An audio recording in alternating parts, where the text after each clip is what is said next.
Hello dear students, तो आज हम लोग स्टार्ट करते हैं क्लास 11th और क्लास 11 का चैप्टर नंबर 1.1। तो 1.1 में सबसे पहले बात करते हैं हमारे क्वेश्चन नंबर फर्स्ट के बारे में। तो हमारा क्वेश्चन नंबर फर्स्ट है और क्वेश्चन नंबर फर्स्ट कह रहा है कि जे अक्षर से प्रारंभ होने वाले वर्ष के सभी महीने। तो जे अक्षर से प्राप्त होने वाले जो सभी है, इसको मैं ए से रिप्रेजेंट कर देता हूँ। और जैसे हमारे पास जे अक्षर से प्रारंभ होने वाले वर्ष के जो महीनों का संग्रह करना है, तो सबसे पहले पास अपने पास आएगा जनवरी। सबसे पहले जनवरी वाले को ऐड करना पड़ेगा क्योंकि ये जे से स्टार्ट होता है। जनवरी के बाद में आता है फरवरी, मार्च, अप्रैल, मई, फिर वापस जून वाले को एक्सेप्ट करेंगे हम लोग। जून के बाद में जुलाई वाले को भी एक्सेप्ट करेंगे हम लोग। जुलाई के बाद में अगस्त नहीं आएगा, सितंबर, अक्टूबर, नवंबर और दिसंबर भी नहीं आएगा। तो हमारे पास जे अक्षर से शुरू होने वाले जो भी अपने पास मंथ है वो सारे के सारे एग्जैक्ट है। यानी कि हम लोग क्या बोलेंगे कि इन महीनों का जो समुच्चय है, इन महीनों का जो समुच्चय यानी जो संग्रह है हमारे पास, संग्रह एक सुपरिभाषित संग्रह है।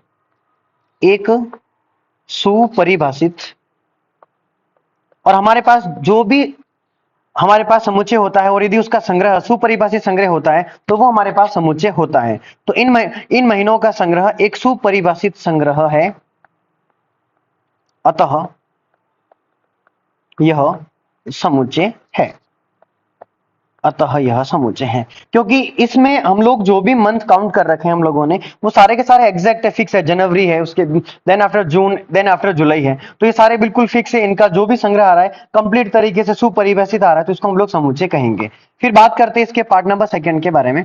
तो पार्ट नंबर इसका जो सेकंड आ रहा है हमारे पास, वो कह रहा है कि भारत के 10 सबसे अधिक प्रतिभाशाली लेखकों का संग्रह। अब यदि हमें भारत के 10 सबसे अधिक प्रतिभाशाली लेखक का संग्रह करना है तो हम लोग इसका संग्रह इजी वे में कर सकते हैं क्योंकि इसमें लेखक की बात आ रही है और जो भी लेखक होते हैं जो भी हमारा उनका संग्रह करते हैं तो उनकी अलग अलग बुक्स होती है। तो अपन लोग इस हिसाब से कहेंगे कि ये भी एक प्रकार का जो संग्रह वो कैसा है, सुपरिभाषित संग्रह है। और इस संग्रह को हम लोग क्या कहेंगे कि यह एक प्रकार का सुपरिभाषित संग्रह है। तो ये हमारे पास समुच्चय हो जाएगा। फिर बात करते हैं हमारे पास क्वेश्चन नंबर जो थर्ड आ रहा है उसके ऊपर। तो क्वेश्चन नंबर थर्ड में कह रहा है कि विश्व के सर्वश्रेष्ठ 11 बल्लेबाजों का संग्रह। तो विश्व के 11 सर्वश्रेष्ठ जो बल्लेबाज हैं उसमें अलग अलग जो अपने पास कंट्री होती है उसके अलग अलग जो बल्लेबाज का स्तर हो सकता है, तो हम लोग कहेंगे कि ये एक प्रकार का सुपरिभाषित संग्रह नहीं है। फिर बात करते हैं नेक्स्ट नंबर 4 के ऊपर, आपकी कक्षा के सभी बालकों का संग्रह। जैसे हमारे पास कोई भी क्लास होती है, उस क्लास के अंदर कुछ मतलब बॉयज होते हैं, कुछ हमारे पास होती है गर्ल्स। इसमें बॉयज का संग्रह करना है तो हम लोग बॉयज को देख करके आराम से पहचान सकते हैं कि ये बॉयज है या फिर गर्ल्स है। और यदि इसको आराम से पहचान लेंगे मतलब ये अपने पास संग्रह कैसा हो जाएगा, सुपरिभाषित संग्रह होगा और इसको हम लोग समुच्चय कहेंगे। फिर बात करते हैं नंबर 5। जैसे मैं इसको कोई भी समुच्चय नंबर भी मान लेता हूं। फिर ये कह रहा है कि 100 से कम सभी प्राकृत संख्या है। तो 100 से कम सभी प्राकृत संख्या, जो भी हमारे पास प्राकृत संख्या यानी नेचुरल नंबर होता है वो 1 से स्टार्ट होता है। 1 2 3 4 5 dot dot dot up too soon 100 से कम कह रहा है यानी 99 तक आ जाएगा। और इनका भी जो संग्रह बिल्कुल फिक्स है, इनका भी संग्रह एक प्रकार का सुपरिभाषित संग्रह है। तो ये हमारे पास क्या हो जाएगा, एक प्रकार का समुच्चय हो जाएगा। फिर बात करते हैं हमारे पार्ट नंबर 6 के ऊपर। पार्ट नंबर 6 में कह रहा है कि लेखक प्रेमचंद द्वारा लिखित उपन्यासों का संग्रह। तो लेखक प्रेमचंद ने जितने भी उपन्यास, जितने भी नॉवेल्स लिखे हैं वो सारे के सारे एग्जैक्ट है, यानी उनका जो संग्रह है हमारे पास वो एक प्रकार का सुपरिभाषित संग्रह है। तो इसको भी हम लोग समुच्चय कहेंगे। देन आफ्टर हमारे पास है पार्ट नंबर 7। पार्ट नंबर 7 कह रहा है कि सभी संपूर्णांकों का संग्रह। इसको जैसे मैं सी मान रहा हूं और यदि हमें कह रहा है कि संपूर्णांकों का मतलब संग्रह करना है तो ये कह रहा है कि पूर्णांक यानी सारे का सारे पॉजिटिव नेगेटिव दोनों आ सकते हैं, लेकिन फिर कह रहा है कि संपूर्णांक होने चाहिए। तो जैसे मैं स्टार्ट करता हूं हमारे पास में, जैसे हमारे पास जैसे मैंने 0 लिया, उसके बाद मैंने प्लस का 2 लिया, देन आफ्टर प्लस 4, ये सारे के सारे सम अपने पास नंबर्स आ रहे हैं। माइनस की बात करें तो माइनस का 2, -4, -6, लेकिन ये भी सारे के सारे फिक्स होते हैं और इनका जो संग्रह एक प्रकार का सुपरिभाषित संग्रह है। तो ये भी हमारे पास क्या हो जाएगा, एक प्रकार का समुच्चय हो जाएगा। तो नंबर 7 भी हमारे पास समुच्चय होगा। बात करते हैं नंबर 8 के बारे में। तो नंबर 8 पार्ट के अंदर दे रखा है कि इस अध्याय में आने वाले प्रश्नों की संख्या। जैसे हमारे पास ये वाला चैप्टर है, उस चैप्टर के अंदर जितने भी क्वेश्चन है वो सारे के सारे फिक्स है, उनको हम लोग हमारे मन से चेंज कर नहीं सकते। यानी एक प्रकार का ये कैसा हो गया, सुपरिभाषित संग्रह हो गया। तो हमारे पास ये भी एक प्रकार का सुपरिभाषित संग्रह हो जाएगा। देन आफ्टर आफ्टर बात करते हैं नंबर 9, विश्व के सभी खतरनाक जानवरों का संग्रह। अब जानवरों की बहुत सारी प्रजातियां होती है, अलग अलग कैटेगरी में अलग अलग जो जानवर होते हैं वो खतरनाक होते हैं। यानी हम एग्जैक्ट तरीके से नहीं कह सकते कि विश्व के सबसे अधिक खतरनाक जो जानवर है वो ये वाले हैं, ये वाले हैं, ठीक है। तो ये हमारे पास एक प्रकार का सुपरिभाषित संग्रह नहीं होगा। तो हमारे पास बात करते हैं इसमें से जो दो अपने पास है वो सुपरिभाषित संग्रह नहीं है, एक तो पार्ट नंबर 3 और एक पार्ट नंबर 9। इनको एक बार वापस अच्छे से चेक कर लेते हैं। तो पार्ट नंबर 3 कह रहा है कि विश्व के सर्वश्रेष्ठ 11 बल्लेबाजों का संग्रह। तो हम लोग इस प्रकार से डिसाइड नहीं कर सकते कि कौन से बल्लेबाज, मतलब अलग अलग व्यक्ति है तो अलग अलग व्यक्ति के गुणधर्म भी अलग अलग हो सकते हैं, तो हम लोग इसको डिसाइड नहीं कर सकते। फिर वापस जानवर वाली बात आ रही है, तो हमें जानवरों का जो संग्रह वो भी हम लोग इस प्रकार से डिसाइड नहीं कर सकते। तो ये हमारे पास हो चुका है क्वेश्चन नंबर फर्स्ट। अब बात करेंगे हम लोग क्वेश्चन नंबर सेकंड के। हाँ, तो अब बात करते हैं हम लोग हमारे क्वेश्चन नंबर सेकंड के बारे में। यहां पर हमारे पास आ रहा है बिलोंग्स टू, या हमारे पास आ रहा है बिलोंग्स टू। बिलोंग्स टू का सीधा मतलब होता है कि वह उसके अंदर से बिलोंग करेगा या नहीं करेगा। जैसे हम लोग सिंपल तरीके से बात करें, यहाँ पे अपने पास नंबर्स लिखे हुए हैं 1 2 3 4 5 एंड 6। अब यहाँ पे हम लोगों को यहाँ पर या तो बिलोंग्स टू लगाना है, जैसे अपने पास पार्ट नंबर फर्स्ट है, और जो 5 है, जो 5 इसमें ए के अंदर से आ रहा है या नहीं आ रहा है। तो ये एलिमेंट्स के लिए होता है, और एलिमेंट्स इसके अंदर से बिलोंग करेगा नहीं करेगा। तो ये हमारे पास 5 है, और ये जो 5 है ये हमारे पास इस क्वेश्चन के अंदर से ए के अंदर से आ रहा है, तो हम लोग ऑब्वियसली कहेंगे कि ये इसके अंदर से बिलोंग कर रहा है। तो यहाँ पर अपने पास सीधा जो डायरेक्ट आएगा साइन वो क्या आ जाएगा कि 5 बिलोंग्स टू ए। यानी जो 5 है वो ए के अंदर आ रहा है, तो हम लोग डायरेक्टली बोलेंगे कि 5 बिलोंग्स टू ए।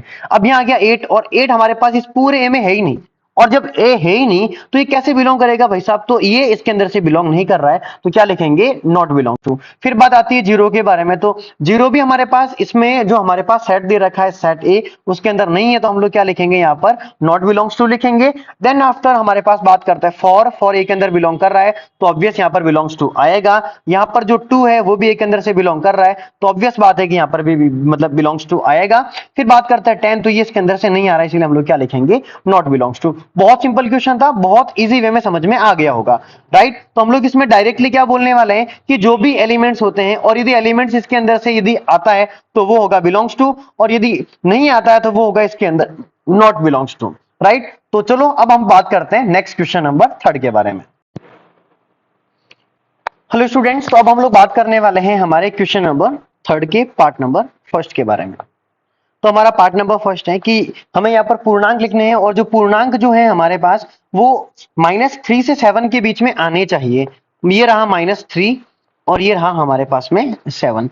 अब बच्चों यहाँ थोड़ा ध्यान से समझना, यहाँ पर यदि अपने पास यदि यहाँ पर -3 is less than x is less than 7 है, तो इसका मतलब ये कि -3 इसके अंदर इंक्लूड नहीं होगा। लेकिन यदि ऐसा होता -3 is less than equal x is less than equal 7, तो यहाँ पर ये इक्वल बता रहा है कि -3 भी इसके अंदर मतलब आएगा, और यहाँ पर यदि जो 7 है वो भी इसके अंदर इंक्लूड होगा।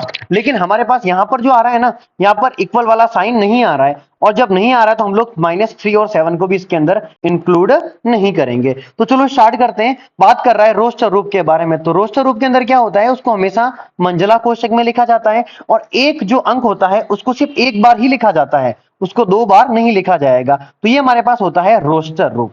तो अब बात करते हैं इसके पार्ट नंबर ए के बारे में। तो चेक करते हैं क्या होने वाला है।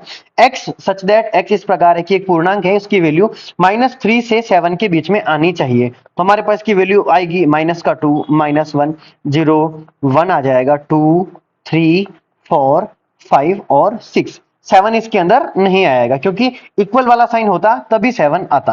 अब बात करते हैं पार्ट नंबर सेकंड के बारे में। पार्ट नंबर सेकंड कह रहा है हमारे पास में कि यहाँ पे हमारे पास मतलब प्राकृत संख्या आनी चाहिए। जो प्राकृत संख्या होती है, मैंने इसके आप लोगों को ट्रिक बता रखी है कि प्राकृत संख्या क्या होती है, 1 से शुरू होती है।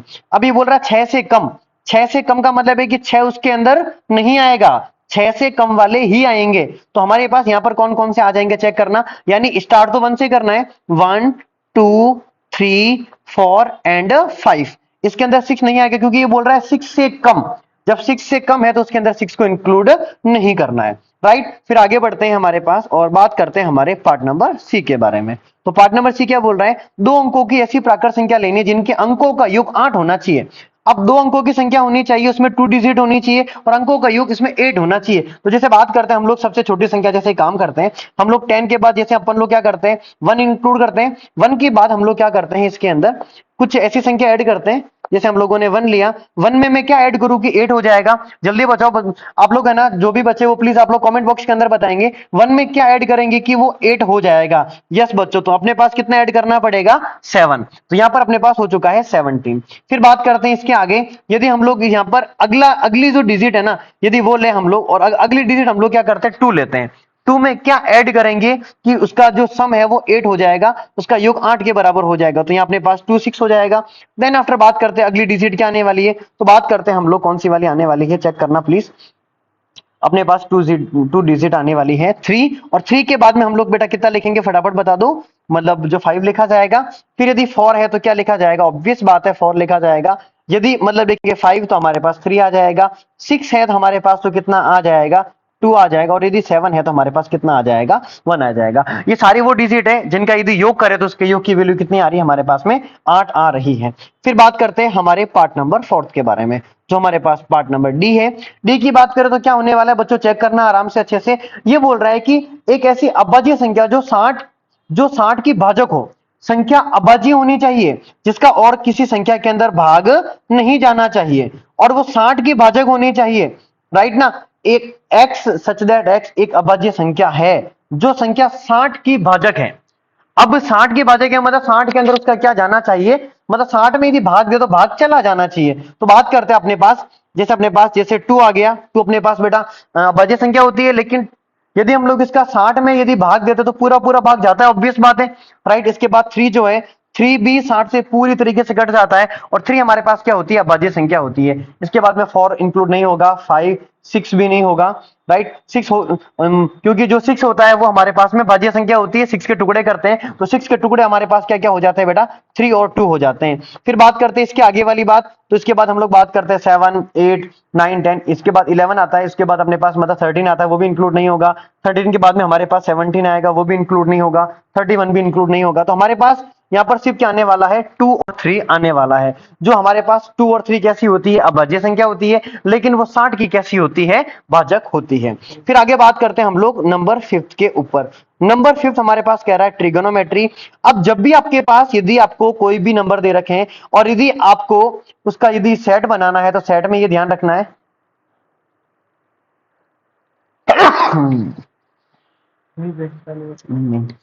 एडिट करके वापस हटा दूंगा, ठीक है। तो इसमें क्या होता है कि एक जो अपने पास नंबर होता है वो एक बार ही आता है। जैसे हम लोग क्या करते हैं कि हम लोगों ने स्टार्ट के अंदर लिखा टी, तो रोस्टर रूप की सबसे अच्छी बात यह है कि जो एक एलिमेंट्स होगा वो रोस्टर रूप में एक बार ही आएगा। अब एक बार ही आएगा तो उसको एक बार ही लिखना। जैसे हम लोगों ने पहले टी लिखा, टी के बाद हम लोगों ने आर लिख दिया, आर के बाद आ रहा है जैसे आई के बाद वापस आ रहा है जी, जी के बाद आ रहा है ओ के बाद वापस एन आ रहा है, और लेकिन एन के बाद वापस ओ आ रहा है, उसको इंक्लूड नहीं करना क्योंकि ऑलरेडी ओ आ चुका है, राइट ना। इसके बाद बात करते हैं एम को हम लोग लिखेंगे। इसके बाद में बेटा हम लोगों को ई को भी काउंट करना पड़ेगा, ऑब्वियस बात है। ई के बाद टी को नहीं लिखेंगे बिकॉज ट्रिगोनोमेट्री में टी में स्टार्ट में आ गया भाई साहब, ये तो आर को भी नहीं लिखा जाएगा। उसके बाद क्या लिखा जाएगा, डायरेक्ट जो वाई है उसको लिखा जाएगा। इसके बाद बात करते हैं हमारे पार्ट नंबर 6 के बारे में। तो पार्ट नंबर 6 हमारे पास एफ है, और इसमें हम लोग क्या करते हैं पहले बी लिखेंगे, बी के बाद ई को भी लिखा जाएगा, टी को भी एक बार लिख देते हैं, लेकिन अगली बार वापस टी आ रहा तो उसको नहीं लिखेंगे। इसके बाद ई आ रहा तो ई को, इसके बाद ई आ रहा है हमारे पास तो ई को नहीं लिखा जाएगा। इसके बाद क्या लिख देंगे, आर लिख देंगे। तो हमारे पास ये सारे के सारे क्या हो चुके हैं, रोज स्वरूप वाले क्वेश्चन हो चुके हैं, और हमारा क्वेश्चन नंबर जो 3 है वो कंप्लीट हो चुका है। हेलो डियर स्टूडेंट्स, तो अब हम लोग बात करेंगे क्वेश्चन नंबर 4 के बारे में। क्वेश्चन नंबर 4 दे रखा है हमारे पास, इसको हम लोग ए मान लेते हैं, और यह हमारे पास इसमें ये कोष्टक थोड़ा गलती से बना हुआ है, किताब वाले क्या थोड़ा सस्ता नशा करके रखते हैं ये 3 6 9 12। अब इनको एक बार है ना, ऐसे क्वेश्चन में हमें दिमाग लगाने की आवश्यकता होती है। समूचे निर्माण वाला जो क्वेश्चन होता है उसमें स्टूडेंट्स को थोड़ा सा दिमाग यूज करना होता है। अब यदि हम लोग बात करें तो इसमें क्या हो रहा है 3 1 1 3 1 3 3 2 6, इसमें इस प्रकार की कंडीशन हो रही है, मतलब 3 को 1 से मल्टीप्लाई कर रखा तो 3 आ रखा है, जब 3 को 2 से मल्टीप्लाई कर रखा है तो 6 आ रखा है। ओ गॉड, बिल्कुल सही तरीके से चल रहा है हमारा क्वेश्चन। 3 को जब 3 से मल्टीप्लाई कर रखा है तो आ रखा है 9, और जब 3 को 4 से मल्टीप्लाई कर रखा है तो हमारे पास 12 आ रखा है। यानी एक चीज यहां से हमें समझ में आ चुकी है कि ये हमारे पास क्वेश्चन है ना, ये 3n के फॉर्म के अंदर है, और जो n की जो वैल्यू आ रही है वो n की वैल्यू हमारे पास कहां से कहां तक आ रही है, 1 2 4 आ रही है। यानी n की वैल्यू को हमें 1 से लेकर के 4 तक हमें इसको पुट करना पड़ेगा। तो अब इसको समूचे निर्माण के रूप में कैसे लिखेंगे, तो हम लोग क्या लिखेंगे, चेकआउट प्लीज। तो x सच दैट x बराबर इस प्रकार से है कि ये जो x की जो वैल्यू आ रही है वो 3n के फॉर्म के अंदर आ रही है, जहां जो n हमारे पास आ रहा है उस n की वैल्यू 1 से लेकर के, उसमें 1 भी इंक्लूड है, और 4 तक आ रही है। तो ये हमारे पास हो गया इसका समुच्चय निर्माण रूप। राइट, तो हम लोग बात करते हैं, बहुत इजी वे में समझना है इसको। 3 फिर 6 फिर 9 फिर 12 आ रहा है, यानी यहाँ पर ये सबको एक एक से सबको क्या करना पड़ रहा है, कंटिन्यूसली मल्टीप्लाई करना पड़ रहा है। 3 को 1 से गुणा किया तो 3 आ गया, 2 से किया तो 6 आ गया, 3 से किया तो 9 आ गया, और 3 को 4 से मल्टीप्लाई किया तो 4 आ गया। यानी ये 3n का मल्टीप्लिकेशन है, जहां n की वैल्यू हमारे पास 1 से लेकर के कहां तक आ रही है, 4 तक। अब इसको समुच्चय निर्माण के रूप में क्या लिखेंगे, x such that x equal 3n है, और यहां पर हम लोग क्या कर रहे हैं, n की जो वैल्यू है वो हम लोग 1 से लेकर के 4 के बीच में इसको मतलब डिस्प्यूट किया जा रहा है। फिर बात करते हैं हम लोग इसके पार्ट नंबर सेकंड के बारे में। चलो पार्ट नंबर सेकंड है हमारे पास।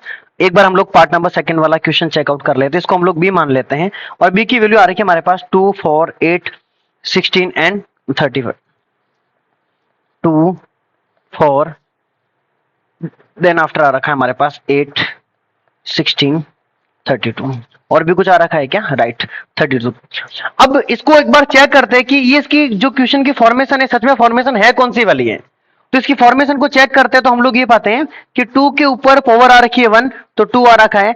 2 की जब पावर हम लोगों ने 2 कर रखी है, माय गॉड बिल्कुल इसी प्रकार से होगा, और 2 की पावर 2 करेंगे तो 4 आ जाएगा, 2 की पावर को 3 करेंगे तो 8 आ जाएगा, 2 की पावर 4 होगी तो हमारे पास कितनी आ जाएगी, 16 आ जाएगा, और 2 की पावर 5 होगा तो हमारे पास 32 आ जाएगा। एग्जैक्टली बिल्कुल इसी प्रकार से होने वाला है। राइट, इजी वे में समझ में आ रहा होगा, तो घबराने की आवश्यकता नहीं है। अब बात करते हैं इसकी फॉर्मेशन सच में है कौन सी। तो सब में 2 2 सब में कॉमन आ रहा है, राइट 1 2 3 4 5 ये चेंज हो रहा है, तो हम लोग इसको 2 की पावर n लिख देते हैं। राइट, यानी एक बार n की वैल्यू 1, फिर उसके बाद 2 रखा, फिर 3 रखा, फिर 4 रखा, फिर हम लोगों ने रखा 5। तो यानी n कहां से कहां तक चेंज हो रहा है हमारे पास, तो ये 1 से लेकर के 5 तक कंप्लीट तरीके से चेंज हो रहा है। अब इसको हम लोग क्या करते हैं, इसको समुच्चय निर्माण के रूप में लिखते हैं, इसको सेट मेथड फॉर्मेशन के रूप में लिखेंगे। तो हमारे पास क्या होने वाला है, चेक करना, हमारे पास ये रहा b, और b में क्या लिखेंगे, x सच दैट, यानी इस प्रकार है कि x इक्वल ये 2 की पावर n की फॉर्मेशन में आ रहा है, जहां हमारे पास n की वैल्यू कहां से कहां तक आ रही है, n की वैल्यू 1 to 5 के बीच में कन्वर्ट हो रहा है, और मैंने इक्वल वाला साइन लगा रखा है यहाँ पर, यानी इसके अंदर 1 और 5 भी इसके अंदर कंप्लीट तरीके से इंक्लूड रहेंगे। It's okay. अब हाँ, तो अब हम लोग बात करेंगे हमारे क्वेश्चन नंबर 3 के बारे में। इस क्वेश्चन को यदि हम लोग ढंग से एनालिसिस करें ना, तो हमें ये पता चलता है कि पहले 5 की पावर 1 आ रखा है और ये 5 हो जाएगा, देन आफ्टर 25 आ रखा है। अब ये 25 कब आएगा, जब हम लोग 5 का स्क्वायर करेंगे। राइट, तो हमारे पास ये 25 आ गया। अब 125 कब आएगा, जब हम लोग 5 का क्यूब करेंगे, ऑब्वियस बात है। तो ये 5 का क्यूब कर दिया, हमारे पास 125 आ चुका है, और जब 5 की पावर 4 करेंगे, 125 को अगेन 5 से मल्टीप्लाई करेंगे, तो हमारे पास क्या आ जाएगा, 625 आ जाएगा। तो यानी यहाँ पर हमारे पास आ क्या रहा है, 5 टू दी पावर n वाली फॉर्मेशन आ रही है। राइट, और n वाली वैल्यू कहां से कहां, 1 भी आ रहा है, 2 भी आ रहा है, और n वाली वैल्यू में 3 एंड एल्सो 4 भी आ रहा है। तो n वाली वैल्यू हमारे पास 1 से 4 तक कन्वर्ट हो रही है। अब बात करते हैं, मतलब डायरेक्ट हमारे आंसर के ऊपर आते हैं, तो हम लोग क्या लिखने वाले हैं कि जो c है वो इस प्रकार, यहाँ पे x सच दैट x इस प्रकार है कि यहाँ 5 की पावर n आ रही है, जहां हमारे पास n की वैल्यू कहां से कहां तक आने वाली है, तो n की वैल्यू हमारे पास 1 to 4 तक आने वाली है।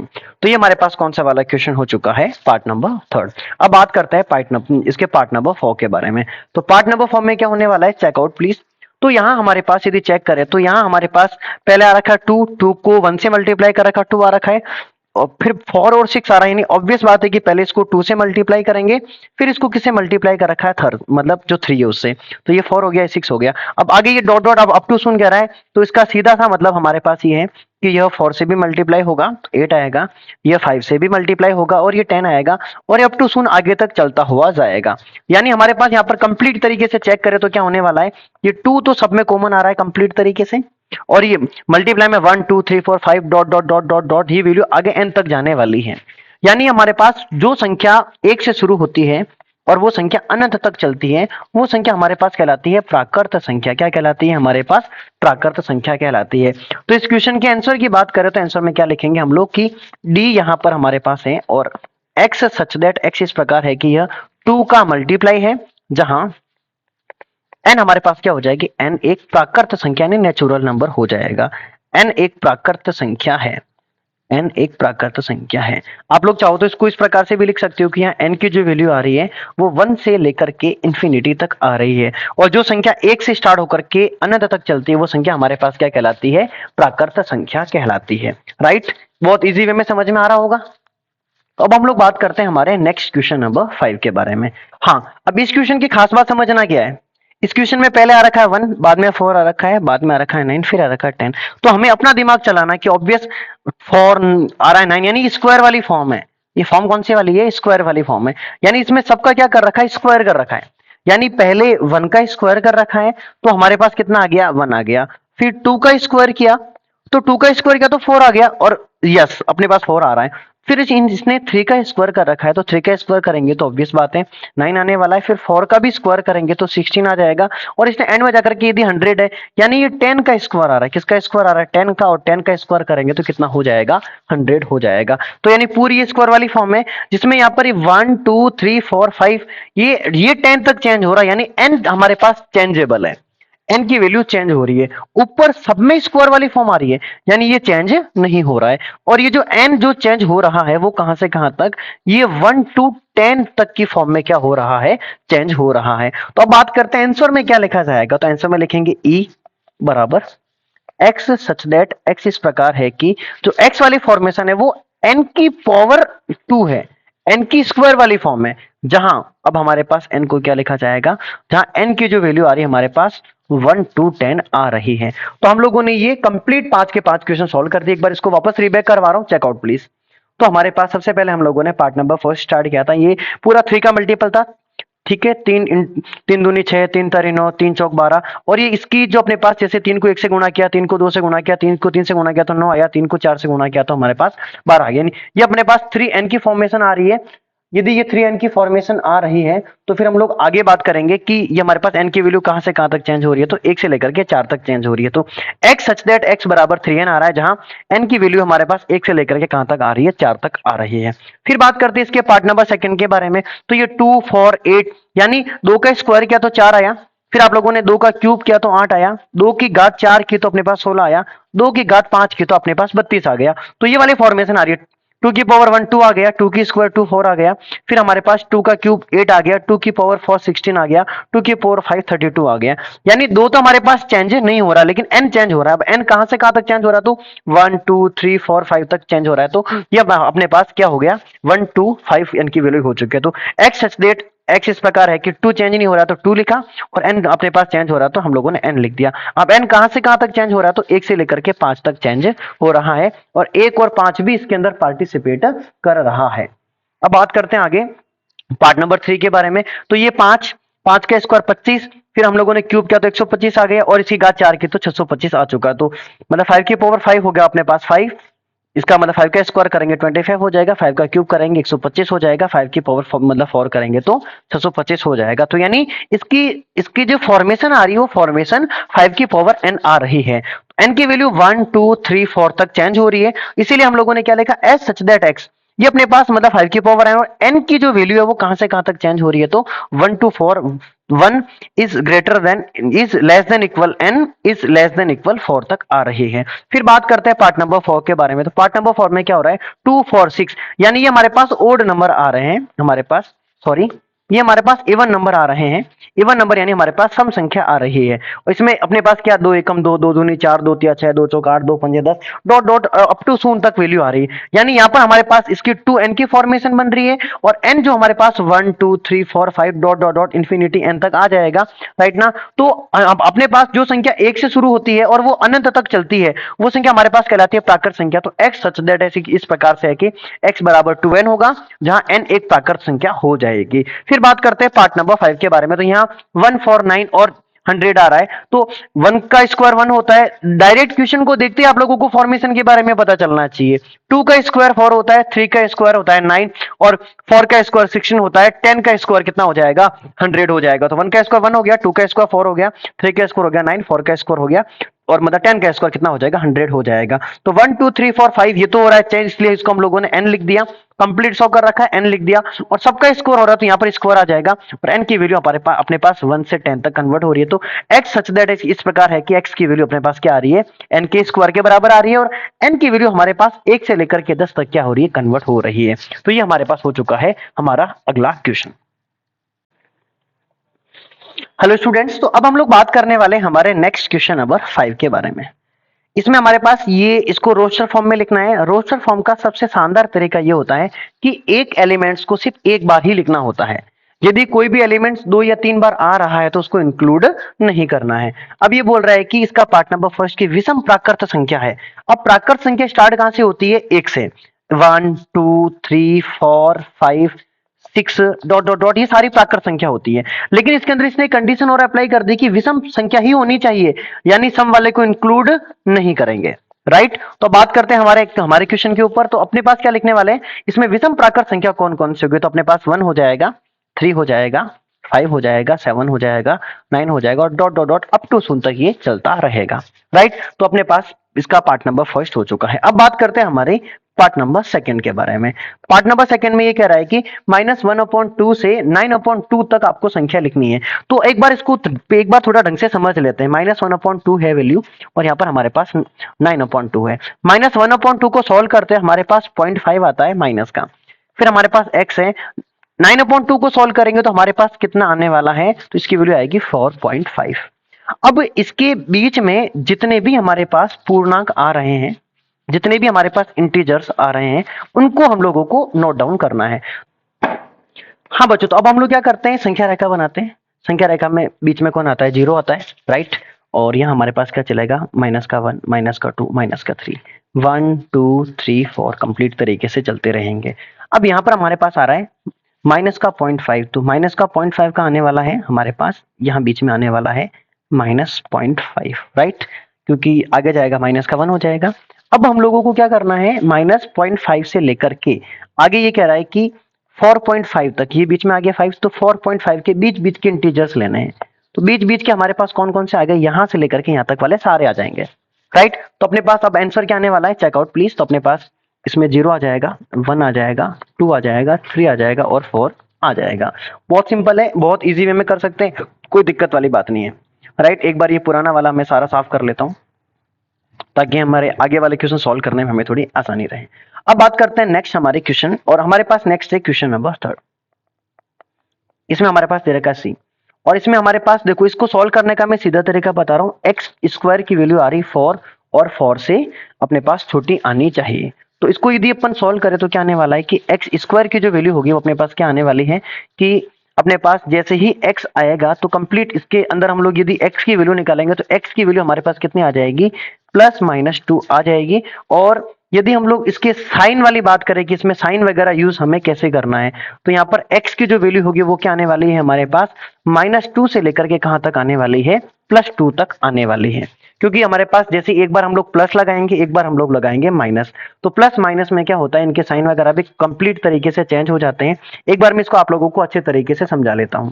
तो इसमें क्या होने वाला है, यदि आप लोग एक बार यहाँ पर एक्स स्क्वायर जैसे अपने पास <4 आ रहा है, तो अपन लोग क्या करेंगे, एक बार तो इसमें एक्स की जो वैल्यू निकालेंगे वो आने वाली है अपने पास +2 वाली फॉर्मेट में, माइनस वाली जो फॉर्म आएगी वो ये वाली आने वाली है -2 की फॉर्मेट के अंदर। जब इन दोनों को एक साथ लिखेंगे तो इसको ऐसे लिखा जाएगा कि -2 से लेकर के +2 के बीच में वैल्यू इंक्लूड कर रही है। अब -2 से लेकर के +2 के बीच में कौन कौन से पूर्णांक आते हैं, तो आप लोग चेक करना आराम से। इसमें अपने पास इक्वल वाला साइन भी आ रहा है, तो -2 भी इंक्लूड होगा। -2 के बाद -1 हो जाएगा, -1 के बाद 0 हो जाएगा, 1 और प्लस का 2 भी आ जाएगा। तो इसके बीच वाले ये सारे के सारे इसके एंटीजर्स आ चुके हैं। इसके बाद बात करते हैं पॉइंट नंबर 4। पॉइंट नंबर 4 को हम लोगों ने डी मान रखा है। फिर ये कह रहा है लोयल शब्द एक अक्षर है। अब जब भी अपने पास कोई भी जैसे क्वेश्चन होता है तो हमें ये ध्यान रखना है कि एक को एक बार ही लिखना है। तो हम लोगों ने जैसे पहले एल लिखा, एल के बाद हम लोगों ने ओ लिखा, ओ के बाद वाई भी अभी तक नहीं आया तो इसको वाई ही लिखना है, और ए भी अभी तक सिंगल नहीं आया तो ए ही लिखना है। लेकिन एल वापस लिखना नहीं है, क्योंकि एल ऑलरेडी हमारे पास आ चुका है। तो ये हमारे पास इस क्वेश्चन का आंसर हो चुका है। राइट, तो अपने पास बात करते हैं, इसको एक बार वापस पूरे को साफ कर देते हैं कंप्लीट तरीके से, और हमारे नेक्स्ट क्वेश्चन के ऊपर आते हैं। बात चल रही है हमारे पास नंबर 5, तो नंबर 5 को हम लोगों ने ई क्या रखा है, और ई में बात चल रही है कि एक्स वर्ष एक महीना जिसमें 31 दिन नहीं होते हैं। अब हम लोग एक बार सारी बात कर लेते हैं हमारे कौन कौन से महीने कितने दिन के होते हैं अपने पास। जैसे अपने पास जनवरी, फरवरी, एक बार पूरा समझा लेते हैं। मार्च, अप्रैल, मई, जून, जुलाई, अगस्त, सितंबर, अक्टूबर, नवंबर और दिसंबर, राइट। तो अपने पास मुझे इसमें एक बहुत शानदार वाला श्लोक याद है, जून नवंबर जानिए, अप्रैल सितंबर 30। जून नवंबर जानिए, अप्रैल सितंबर 30, ये सारे 30 दिन के होते हैं। क्या होता है श्लोक, जून नवंबर जानिए, ये रहा जून और यह रहा नवंबर। जून नवंबर जानिए, अप्रैल सितंबर 30, फरवरी को लगभग 28 मानिए, बाकी सब 31। तो ये सारे के सारे 31 हो जाएंगे। ये भी मतलब 31 हो गया, ये भी 31, ये भी 31, ये भी 31, ये भी 31, ये भी अपने पास 31 का हो जाएगा। अब हमारे पास क्वेश्चन क्या कह रहा है हम लोगों को कि 31 दिन नहीं होने चाहिए, यानी जिसमें 31 दिन नहीं है उनको हमें इंक्लूड नहीं करना है। तो भाई साहब 31 वाले को तो मार दो गोली कि भाई साहब आपका हमारे कोई काम नहीं है। तो जो बचे हैं उन सबको लिखने हैं हम लोगों को। तो चलो अभी स्टार्ट करते हैं। तो जनवरी को इंक्लूड करना नहीं है, बाद में हमारे पास कौन आएगा, स्टार्ट में चेक कर लेते हैं। फरवरी 28 या 29 दिन की होती है, जिसमें जिस ईयर के अंदर सन का पूरा पूरा भाग जाता है 4 का, वो 29 दिन की हो जाती है। फिर बात करते हैं इसके बाद अप्रैल। अपने पास अप्रैल जो होता है, अप्रैल वो अपने पास कितने दिन का होता है, 30 दिन का होता है। जून, इसके बाद जून के बाद में हम लोग किसको इंक्लूड कराने वाले हैं, जून के बाद हमारे पास जुलाई अगस्त नहीं आने वाले। इसके बाद हमारे पास आएगा सितंबर यानी सितंबर।